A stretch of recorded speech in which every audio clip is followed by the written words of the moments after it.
पहा नवीन एपिसोड्स एकदम add free.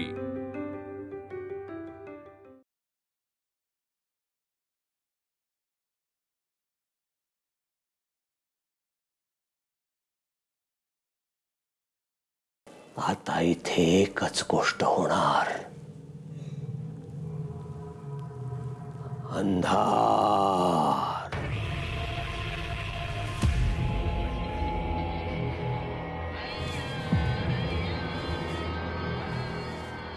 शरू,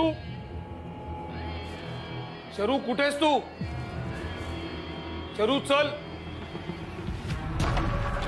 शरू शरू कुठेस?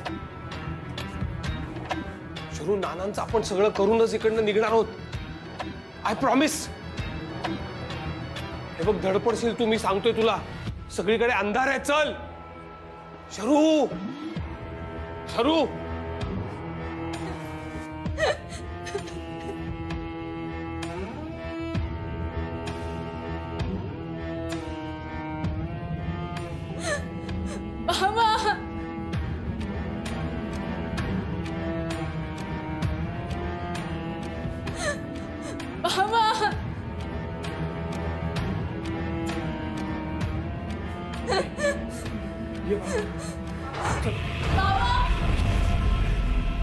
शरू,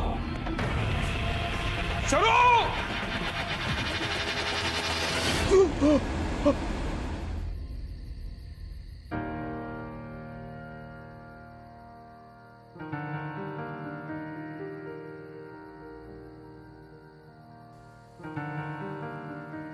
बाबा, तुलाही झोप लागत नाहीये ना? तुला माझ्यासारखाच कम्फर्ट झोन हवा असतो, मला माहितीये। आणि कार मध्ये असं मागच्या सीटर बसायला तुला अनकम्फर्टेबल होत असणार, आय नो। चल ना रे, आज जाऊया। नाना आजोबा पण एकटेच आहेत ना? त्यांना काही लागलं तर? त्यांना जे काही लागतं ते कसं मिळवायचं ते त्यांना बरोबर कळतं। काय बोलतोयस? झोप येतेस का? हे बाबा, चल ना आज जाऊ। अरे किती ह्यूज घर आहे तुझं, आय मीन आपलं। आपण आपल्या रूम्स डिसाइड करायच्या। तुझी लहानपणीची रूम कुठली होती? काय झालं बाबा? कुठे काय नाही। आय एम शुअर तुला अनकम्फर्टेबल होत असणार। होतंय ना? मग जाऊया ना आपण। का थांबलोय आपण इथे? अगं काय झालंय, डॉक्टर बापटांना मी फोन केला होता, त्यांचा फोन येणार आहे। आतमध्ये रेंजचा प्रॉब्लेम आहे ना, मी ऍक्च्युली ॲम्ब्युलन्स बोलवली आहे।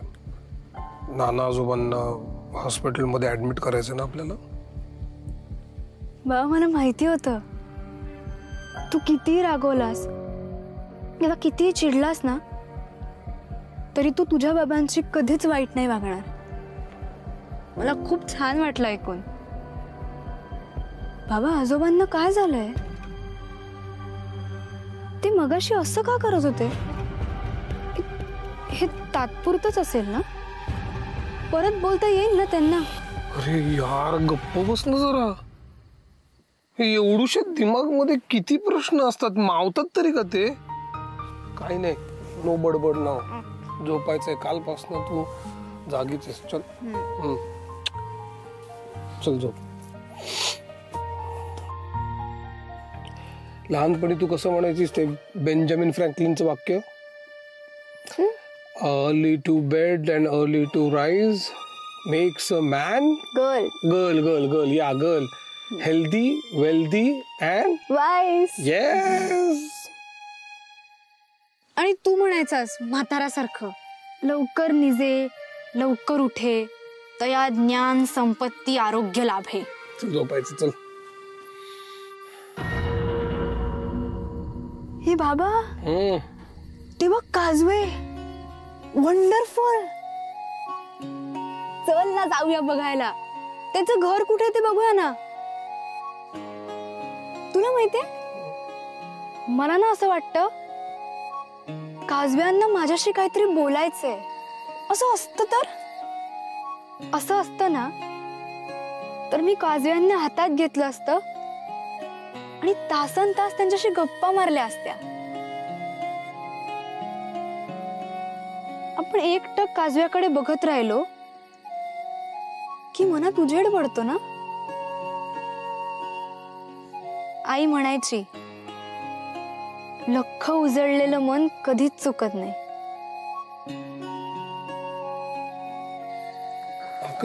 चल झोप झोप.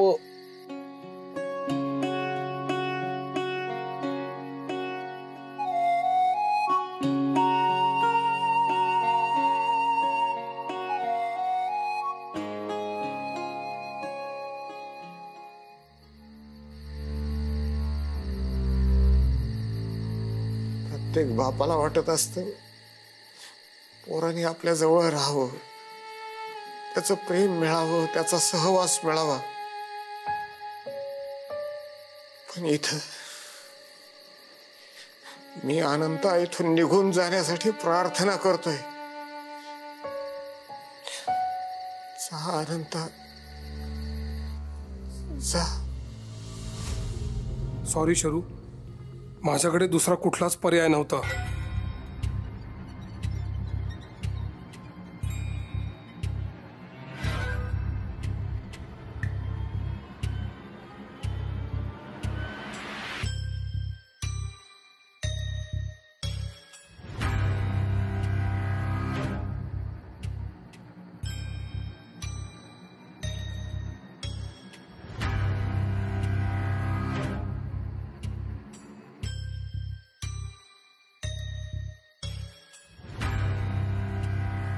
तुझं मन कायम लख्ख उजळ राहावं म्हणून तुला या गर्तेतून बाहेर काढणं गरजेचं आहे शर्वरी.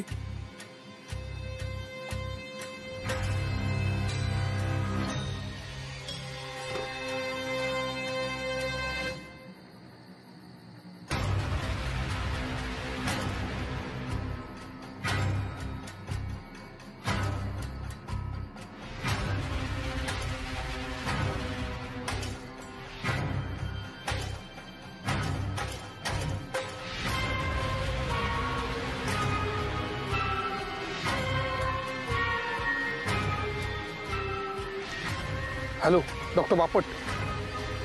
Hello hello.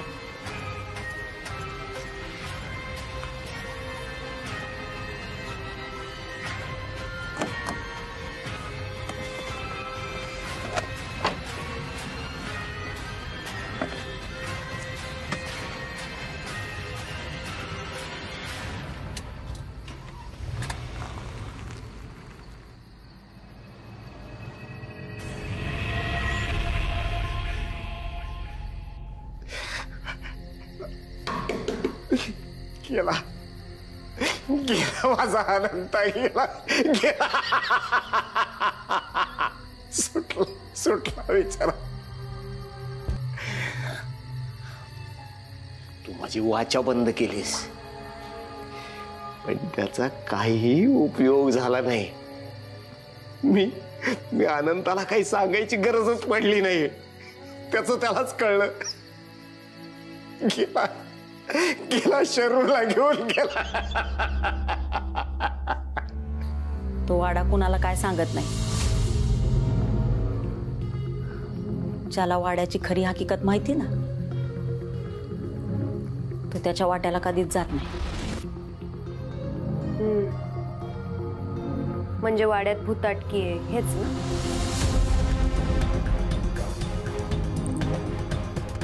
का तुम्हाला वाड्याची वेगळी हकीकत माहिती? वाड्याची वाड्याची नाही ग, वाडायची. का भाजी वाढू का जरा अजून? हा, मीठ बरोबर पडलंय ना बघ बरं.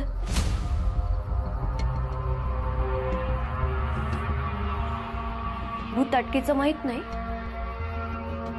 पण नानांचं आणि त्यांच्या मुलाचं पटत नाही एकमेकांशी, एवढं कळलंय मला. ते मुंबईला असतात, अनंत महाजन. ते अरे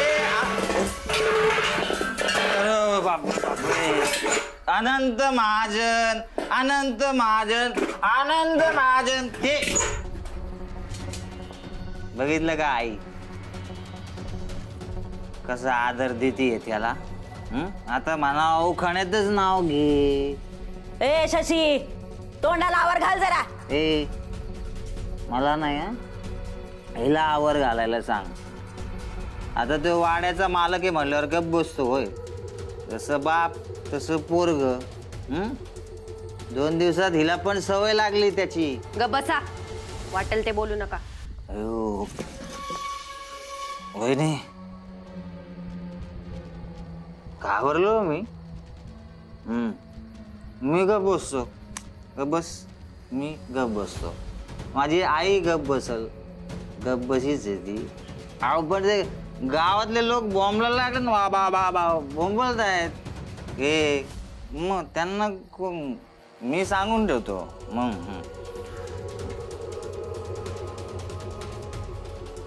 ए तू मला गप बसणार, मला गप बसायला सांगते. लई बस, जरा सुखानं 2 घास खाऊ दे की तिला. ए म्हातारे, काय ग तुझं मधी मधी मधी मधी. हा लग्नाच्या टायमाला मधी पडली ते लय झालं. विसरलो नाही मी. हा काय ग विबे, तू मला बघायला आली होतीस ना ग. मला पण तुझा पैशावर डोळा म्हणून तू बरोबर माझ्या भावाला गटवलास. कारण तो सरकारी नोकर, आम्ही असेच. अग गटवला तर गटवलास, 1.5 वर्षात गिळलंच पण त्याला. तुझ्या पायी माझा भाऊ गेलाय. आम्या बघतोस ना छोट्या, तुझी बायको कशी वागती. अरे तू गेला नाही, घराला चिकटून बसली अशी डोळ्यासमोर माझ्या भावाची विधवा. ए बघ शशी, माहिती माहिती काय तेच. कामाला जाती, 2-2 शिफ्ट करती, पैसे कमवून आणती. माली मोठी म्हणजे साडीला इस्त्री करून हॉस्पिटलला जाते माहितीये.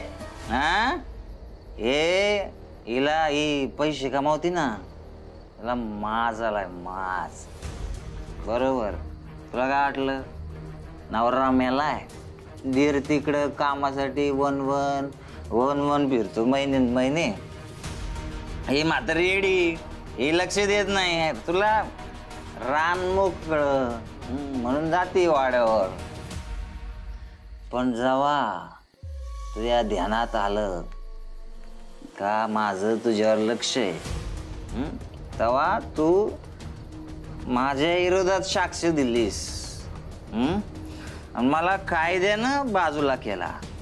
वा लय शातीर बाई. शशी आता बास कर. ती गप आहे म्हणून तोंडाला येईल ती बोलशील होय. दिनरात मेहनत करती बिचारी, नवऱ्याच्या माघारी त्याच्या म्हातारीला सांभाळती. तुझ्यासारखा नाही घरचं वास विकत फिरत. ए म्हातारे, मला नको सांगू हिच्या गोष्टी. त्या महाजनाच्या नादी लागल ना तेव्हा बस भोगलत. काय गे विवे, 2 दिवस 2 रात्री घालवल्या ना त्या चंद्रविलासवर. किती पैसे दिले त्यांनी. बस,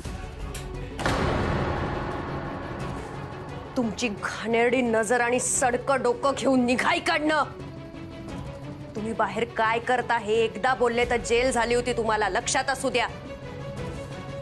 घराची इज्जत घालवायची नाही म्हणून शांत आहे मी. परवा काय केलं ते सांगितलं ना. हे बघ, मी बोलतो कारण मला घराची कदर आहे, पण तुम्हाला काय पडलेलं नाही त्याची. म्हातारे लक्ष ठेव हिच्यावर. पैसे कुठे?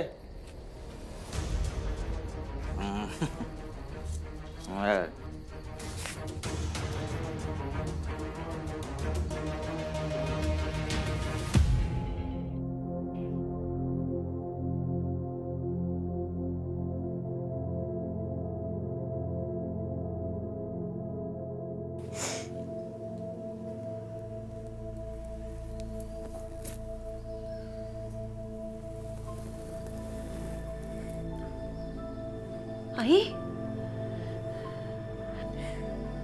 काही गोष्टी जपायच्या ना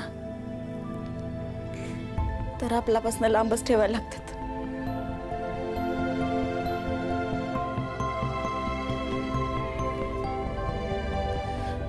आई तुम्ही नका जास्त विचार करू. आणि त्या वाड्याबद्दल काही बाई समजुती करून घेतल्यात लोकांनी. आता मी नाही का रोज जाते येते,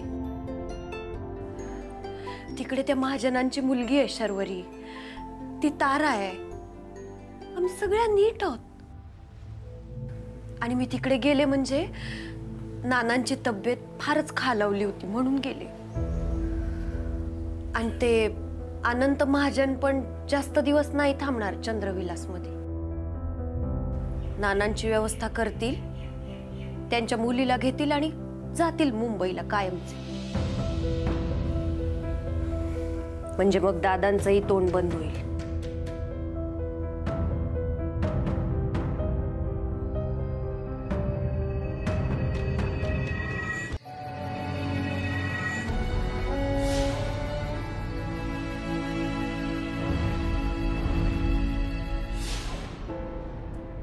चंद्रविलासमध्ये पाऊल टाकलंच कशाला मी? काल तिथे शिरलो आणि अचानक काळाचे हात गळ्याशी आल्यासारखे झाले. गेल्या 35 वर्षापासून ज्या वाटेवर जायचं मी निश्चयानं टाळत आलो, तीच वाट अचानक पावलाखाली येऊन थांबली. मगाशी जे पाहिलं ते स्वप्न होतं की आत्ता जे मी निघालोय ते स्वप्न आहे? खरं खुरं वाटावं इतकं भयानक स्वप्न मला त्याच वाड्यात पडण्याची ही दुसरी वेळ.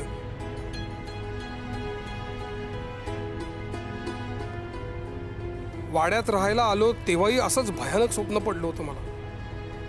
या मगाच्या स्वप्नाचा काय अर्थ असेल आणि शर्वरीचा काय संबंध या सगळ्याशी? मुळात चंद्रविलासशीच तिचा काय संबंध आहे? पहिल्यांदा आली ती इथे आणि तीच मला दिसावी स्वप्नात. जाऊ दे, जे झालं ते झालं. बुलगावातून एकदा बाहेर पडलो की काही तासात मुंबईला पोचू. कशाला हवा या स्वप्नाचा विचार? मरू देते. तू म्हणतोस ना तुझा चंद्रविलासवर ताब आहे म्हणून. माझा अनंता तुझा चक्रव्यूह भेदून निघून गेला. तू त्याचं काहीही वाकडं करू शकला नाही. नरहरिपंथा, तुझा डाव तुझ्यावरच उलटला. तुझ्यामुळं माझ्या मुलाला माझी घृणा वाटत होती. तो एक क्षणभरही इथं थांबला नाही. पण बरं झालं गेला. सुटला तो. माझ्यात गुंतला असता तर त्याचंही आयुष्य माझ्यासारखंच बर्बाद झालं असतं. आनंदा, माझा तुला आशीर्वाद आहे. हा बाप कायम तुझ्या पाठीशी आहे. नाना, ते परत येतील नाना, त्यांना यावंच लागेल. सांग नाना, परत येतील ना ते. नाना,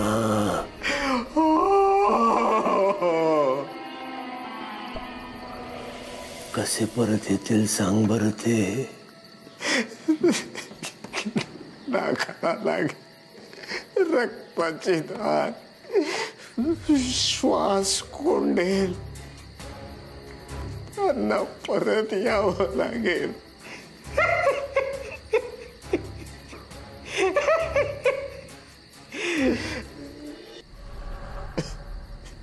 कसे येतील परत सांग. नाकाला रक्ताची धार लागेल. नाकाला रक्ताची लागेल धार. नाही होणार बोलगावची वेस पार. म्हण परत. नाकाला लागेल रक्ताची धार. नाही होणार बोलगावची वेस पार.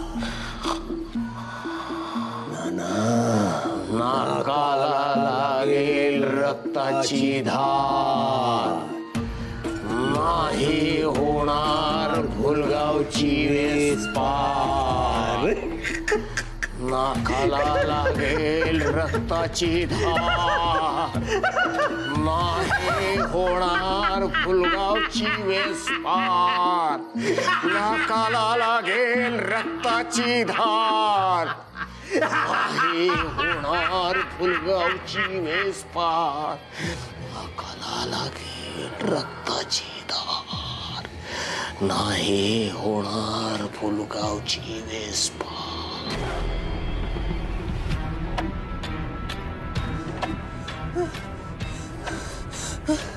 बाबा शरू काय झालं? शरू काय होतंय? काय होतंय बाळा? बाबा काय? हा बोल बोल बोल. काय झालं शरू? श्वास हा श्वास काय झालं?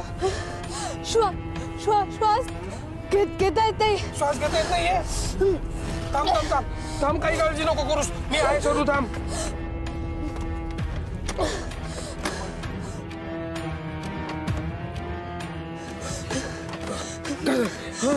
अगं शरू, हे रक्त कसं काय आलं? मी ब्रेक मारला तर तू कुठे आपटलीस का? शरू आय एम सो सॉरी. मी आहे डोंट वरी. छातीवर काहीतरी.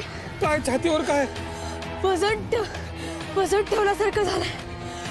शरू डोंट वरी, मी आहे. मी आपण हॉस्पिटलमध्ये जाऊयात. शरू